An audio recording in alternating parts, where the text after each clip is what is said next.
เวลาเล่าเลยพี่น้อง พึ่งก็คือว่าพลึกเนาะ เพราะว่ากระบันเนาะ โอ้นั่นนะครับ3 บาทนี่นะเขาลงตึงลงแล้วก็หัวลานแล้วเรา บอก ลานเราหัวน้ พัว ำลงประถูอะไรมาเล่นรถรับตาหลดมึงมันเห็ดไปชี้อะไรแม่มันวะรถแม่พ่อมาเบิ่งเอาไปยัง แต่พึ่งน่ะเห็นอยู่ว่าพึ่ง เห็นแล้วเห็นแม่มันเข่าในหูนั่นแหละคุดว่าจะคุดแต่แท้ขยัดได้3 บาทแล้วก็ลงตึงเลยลูกบอกขออนุญาตนั่งมีแตกออก ให้พึ่งเงินไม่ได้บ่ บ่ ทำแล้ว งูเห่าจักซะ มีแล้ว บ่กล้าคุดเลยบ่บัด แล้ว บ่มีใครกล้าคุดเลยเนาะ ไปสิกาคุด อยู่ในโพนบ่ งูเห่าจักเนาะว่าติ กูเห่าเขาก็เห็น ฮะเห็นว่าจะเข้างูแล้วบ่ บริจกครับ บริจกบริญญานี่แล้วนะฮะ มันมีแนวแล้วซั่นเนาะมีแนวแล้ว พี่น้องเลยขาดบ่คิดขาดคิดเนาะแป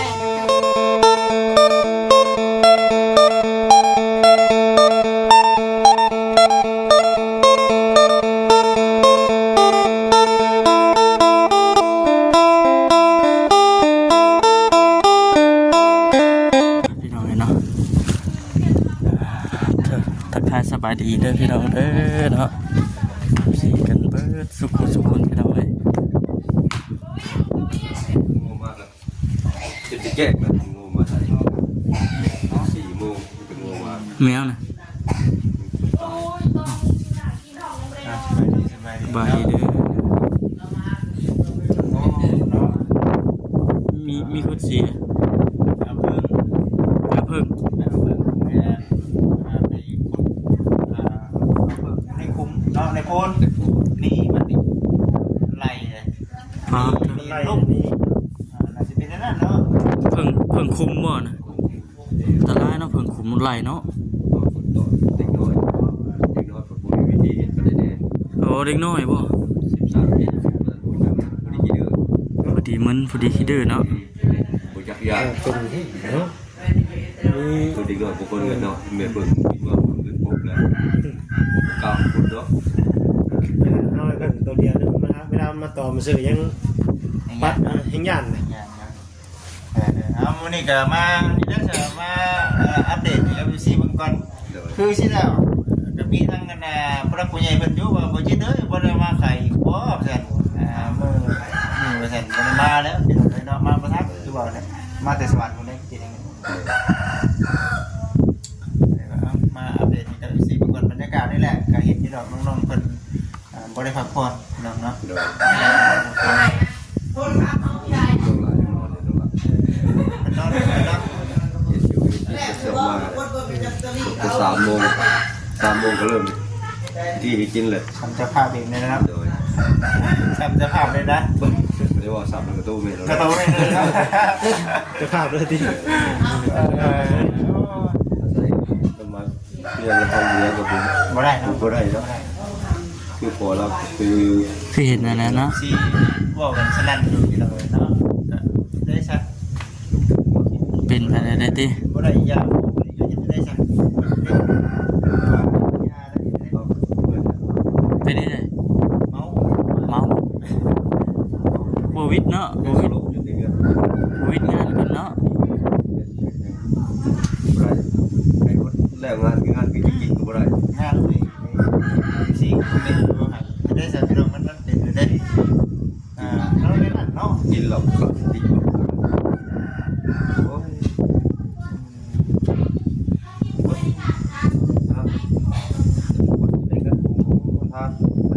คนจะได้ก็ได้สำหรับจะได้เงิน จะได้เงินเนาะ ตัวที่ขา เขาจะวางเป็นลาติดเอาเรากินต่อสอนมันจะจ่ายเป็น คนจะติดเนาะ จ่ายเป็นมาขายเราได้ได้จ่าย ได้สักเนาะเขาก็ของเขาเนาะ เขาก็ได้มีค่าจ่ายเลยเปอร์เซ็นต์ ตัวนี้ก็เป็นเหตุผลหนึ่งก็ดีใจนํที่ว่าเวียกการงานเพิ่นสำเร็จแล้วก็ดีใจที่พระผู้ใหญ่เพิ่นช่วยเนาะแต่ก็ทางงานมอบหมายให้เนาะอันนี้ขอบใจนำแต่ว่าเฮาก็ยันพระผู้ใหญ่เพิ่นผิดหวังกันแล้วเฮาจะถามเพิ่นแน่เนาะตัวนี้ก็ได้แต่ว่าเพิ่นรักษาบ่ได้ก็เฮ็ดจังได๋ซะเนาะแต่ว่าก็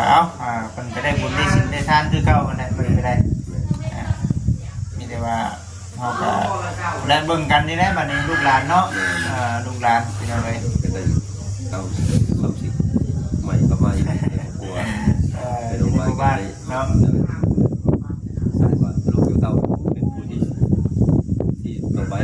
ลงจากน้องจ้อยมาบ่ถึงจ้อยไว้ตัวเองเป็นลูกบัดทุกคนเนาะลูกหลานคนแรกบัดเฮามีเรื่องมีงานหันมีงานนี่แล้ว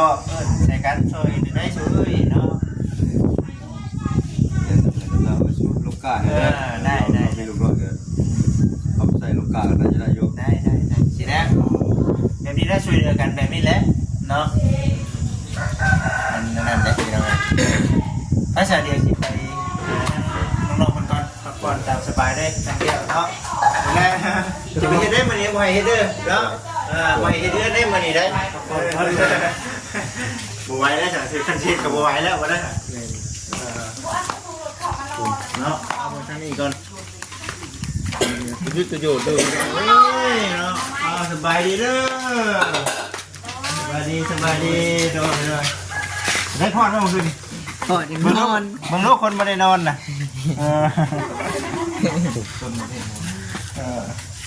นอนยังไงล่ะยังมันเที่ยงวะน้องจ้อยจริงให้หันดังโอ้มีแต่แซ่บแท้นี่เบิ้งไงน้องจ้อยว่าเจ็บแน่นอนฝีมือน้องจ้อยน้องจ้อยเนาะย่อมตั้งเฮ็ดได้นี่มาจ้ะเนาะตั้งเฮ็ดได้สีเนาะสูตรได้แล้วนี่154น้องวีแกงมาไหมน้องวีแกงมาไหมบรินอนเมื่อคืนไหนสินอนอะไรเนาะป้าบ่ได้เนาะแม่ป้าบ่ได้จะแจ้งแล้วเมื่อไหร่ก็แล้วตอนไปปานจมูกคนเครื่องคนของคนบุญต้องตอน8 โมงเนาะ8 โมงนี่รับเท่าคนมาอีกหนึ่งบ่มาตักบาทเลยเนาะมาตักบาทเนาะบ่เพียงเมื่อแต่เช้าแล้วตักบาทอย่าน้ำแล้วฉันจะเลยเมื่อได้นอนอยู่บ่เพิ่นกันบ่ได้นอนได้เนาะบ่ได้นอนก็คืนแล้วเพิ่นก็ติเอาแค่เพิ่นก็นั่งอยู่ในนี่นะมันนี่ก็ยันนอนมื้อนะบ่เพียงมื้อนี้เบิ่งให้แล้วเนาะข้าวบ่ได้กินช่ำเมื่อเลยติชมประหยัดคนเขาน้ำนะหิวนอนบ่ได้ยังบ่ทันหิวข้าวมานอนกันรอหิวนอนหลายกว่าเนาะหิวนอนหลายก็หิวข้าวมาได้บัดนี้ดีใจนำเนาะวิทย์แล้วเรื่องดีนี่แต่ว่าเฮ็ดไปธรรมดานี่แหละบัดนี้ก็เนาะวันพระวันเจ้าจะสู้ๆนะบัดนี้เด้อเนาะสู้ๆ14เพิ่นก็ให้กำลังใจให้เนาะมันก็คือว่าผู้แรกบัดนี้คือทั้งพ่อแม่เพิ่นมีงานหยังก็ช่วยเพิ่นไปนำเนาะเพิ่นช่วยตัวช่วยเพิ่นนั่นแหละเนาะกับน้องเทได้นอนบ่เพิ่นนี่น้องเทนี่ไม่เห็นหน้าจะโดนเนาะเดี๋ยวเฮ้ยอะไรถ้าพ่อเพิ่นอยู่นี่บ่ไอ้เพิ่นก็หิวนอนคือกันคือจังเลยเนาะพักผ่อนแล้วก็เลยดิเฮ็ดเวียกเบิดคืนเนาะไปมาจนเป็นปกติเนาะตั้งแต่พ่อเพิ่นก็ได้ที่จนบ่ใส่ใจนำพี่น้องเอ้ยแล้วคู่เดียวก็ซะยาเนาะภาษาลาวนี่แหละพี่น้องมาหาน้องๆเพิ่นก่อนมาแต่สวรรค์เพิ่นได้นี่นะนุ่นจะกลับแล้วเนาะให้ทั้งน้องๆพักผ่อนเต็มตัวนอนได้มื้อนี้เนาะอยากกินน้ำนอนพักผ่อนได้มื้อนี้เนาะคือเมียนของนอนบ่ธรรมดาเนาะเฮ็ดบุญนี่เนาะธรรมดาขนาดแชมป์นี่เด้นี่พี่น้องเอ้ยเนาะอันเฮ็ดใหญ่ยันกลัวนี่ตอกเส้นนึงไม่จิ้มเขียวอันนึงก็ต้องไปหาเนาะ ที่ได้คำว่าเป็นเจ้าภาพเองนะพี่น้องมันยากได้มันยังก็เล่นเช้าบ่ได้มันยังก็ได้เนาะ จะถามเฮาเลยจะเฮาแล้วนี่ ใช่ดิ กระดานกระดานได้ แต่เจ้าภาพเตรียมมาบ่เดียวเบิดพอบ่เดียวเป็นไปบ่ได้เนาะ แม่ เป็นไปบ่ได้นะบ่จักเนาะ เอาคนทางเขาหรอกอันนั้นแม่นี่เลยแบบเอาละบัดได้นอกไปซื้อกระดานกระพออะไร เนาะเมื่อวานนี่ก็คือว่าเลยพี่น้องช่วยทำที่ช่วยได้เมื่อวานนี่ก็ได้เนาะก็คือว่าเนาะวิดวางไปแล้วดีใจน้ำ ตักบาทในแล้วก็พกเอาไปพัดแขนน้ำเขาบอดเด้ มื่อนี้บ่ โดยแล้วหมักแล้ว แล้ว มัก บ่ เขียน มัดแขนจาก เขียน ท่านหมอนะ หมอทำหม อ๋ อ อเพียงอันนั้นเพิ่นออกไพ่บ่ ออกไปแล้ว ทำงานออกให้แล้ว ออกไพ่แล้ว เนาะทางนั้น ได้ยังได้ไหม รถนะ รถอันฟอร์ด ทันมองยังได้หรือเปล่า ยังไง ออกไฟเดี๋ยวนี้ โทรมาแล้ว เออ จับเราโทรมา เอาว่าผลเนี่ยเราเสียเสียบ่เสียเสียบ่ ยกเข่ากินไม่ได้เป็นนะ เออ จาก ถ้า แล้ว จะชดอันนั้นก็เอาวงเกาะวงใช้นี่แล้วก็จะถูกโบราณเลยนะตักนี่คือที่หอดปากว่ะ อืม แต่เรากินมัน คนเฮานี่มันง่ายขนาดนี้เนาะ แม่ ง่ายขนาดนี้เลย ก็ว่ายางยังยุ่งอยู่ดิ ตอนนั้นก็เห็นว่ายังจะสู้จะเจืออยู่ได้ อันนี้ทันยังไม่ได้แล้วทันลุกยืนแล้วก็เพื่อเขาเป็นเช้าได้ทันเราเรียนยัง กูกี่แห่ไทยไปเด้อดิ แม่เอาไปแค่ใช้ก็นี่แหละ อ่า ตู้หนักเลยเนี่ยขาเดือดขายังอะไรโอเคคันนี้มีกุจับไปไม่ได้คันหลอกก็ไปจับมาจับต่อ นี่คือว่าในเรื่องว่าไปผูกแขนเพิ่นเป็นดีเป็นทำแห้งเนาะอะไรกันเนาะเอิ้นควันแซ่ เงินคนเนาะคนออกให้ได้คนอยู่ดีมีแห้งเนาะ เราเขาเห็นอาหารเขาอยาก กินได้ นักคล่ำบ่ กินนั่นเลยเขาอยากให้เรากินก็ได้สิโมเราเป็นกระเพาะได้เลยกระเพาะโอ้ยให้กินมาได้เราแซ่บเลยเรากินข้าวแซ่บได้ เสร็จเนาะเจ้าเนาะคือซีนั่นนี่แหละเป็นยังไงมีแต่พักผ่อนเด้อน้องจอยเด้อพักผ่อนได้อยู่เบิ่งคนคือมึงเป็นคนหิวนอนนะนี่รักนอนมาจากไหนนี่เนาะมีคนมาขายว่าสนใด ทำเดียว ก็หันเนี่ยหันมากุ้งไก่ ทำกุ้งไก่ร้ายเหรอ คนหุ่มลายป่ะลายได้แล้วเนาะ มีวงใหญ่เนาะมาลง บ้านเขาเป็นแถวไปเลยบ้านเขา วง ขาวกุ้งไก่ วงกุ้งไก่ มันมีตู้เขามาหันเดียวตัวจานนิดหน่อยบอกมานี่แถบ โอ้ เป็น อยู่ นอก อยู่ที่เอิ้นห้านเนาะเนาะอยู่พุ่นเอิ้นวงนี่ว่าถ้าเขาคิดว่าวงดนตรีแล้วกันว่าบ่ชุดก็ได้แต่วงกุ้งไก่ ไก่ลายเลยเนาะ วงลงหลายเดี๋ยว สุดบุญทัก ชุดมันได้ ทำแล้ว กุ้งไก่เฮือนบุญ เขาเอาตั้งแต่มื้ออันเนี่ย มืองาน มืองานพุ่นแล้วเนาะขายเครื่องอีกพุ่นนั่นก็ นี่ก็มีมานี่ก็ได้ มีอยู่นี่ก็อยู่ทางไหน บอกเลี้ยงเราไปนอนเนาะไก่เรือนเรา เก่าเนาะ พอดีไปต่อนะฮะได้แล้วก็ได้ บริเวณล็อก ไก่เฮือนล่างเนาะ ใกล้กันนั่นเลย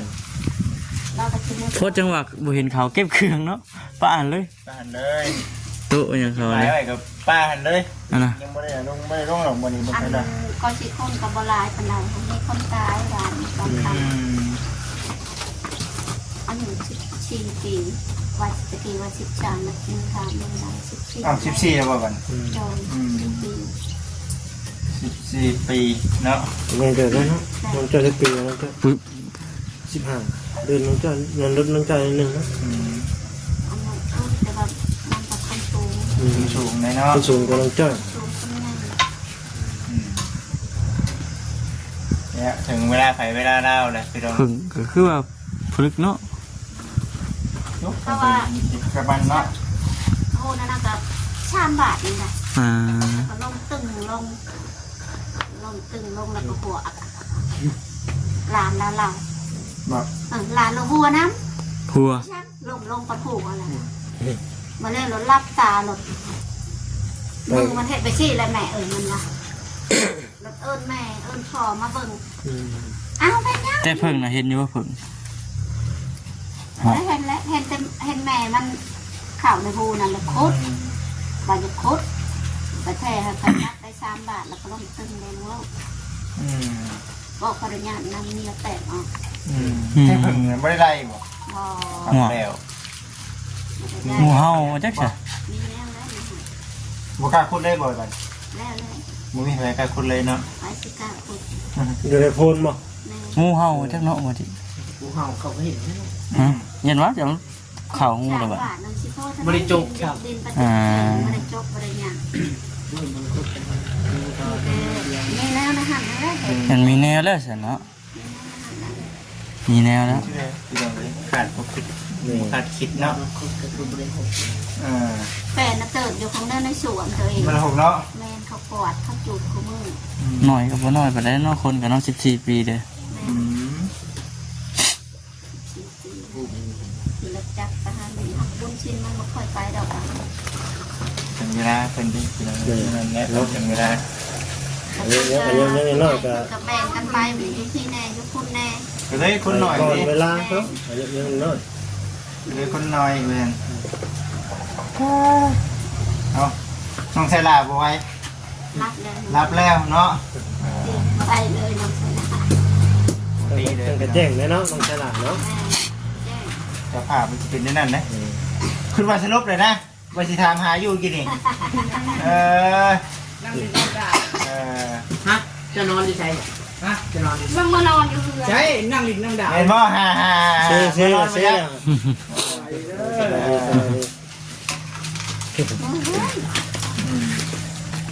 ไอ้ภายในคือน้องดาวหลายคนดู คนมูนดาว ไอ้คนดิบน้ำกันกับมูเพิ่นไปแล้วลายลายเกินไปแล้วไอ้เพิ่น หมู่ครูเพิ่นมาหาไอ้หมู่ครูเพิ่นดินเนาะ ดินน้ำกันกับมูเพิ่นชาเดี๋ยวอดเอาก่อนเด้อเสด็จ FC เด้อเนาะให้วิทย์วางก่อนแล้วไม่นานที่เราสิไปอัปเดตนะครับผมเป็นคนที่เบิ่งเนาะเนี่ยครับคือกันเนาะ ครับ จะเลยครับผม คือกันเดียวไปเบิ่งดีต่อก่อนเนาะไปต่อก่อนว่ามีจะให้ทางน้องๆเป็นปรับสบายมาไปก่อนอยู่ในช่วงเดี่ยวงานเนาะไปสิมาให้น้องจ้อยให้เพื่อนน้องถือทองนี่นะมื้อนี้นะไหวอยู่บ่ไหวบ่เก่งพูดได้เนาะมาจากได้เนาะ คันไหวดิ เก่งพูดนะไหว เก่งก็ได้ คุ้มก็นะน้องจ้อยไปเดี๋ยวปกติเลยเนาะ ตักบาทแล้วแล้วก็ดิบต่อห้องนางแล้วเลยลบเลย จบเลยเนาะ สลบเป็ดเลยดิ ตักบาทได้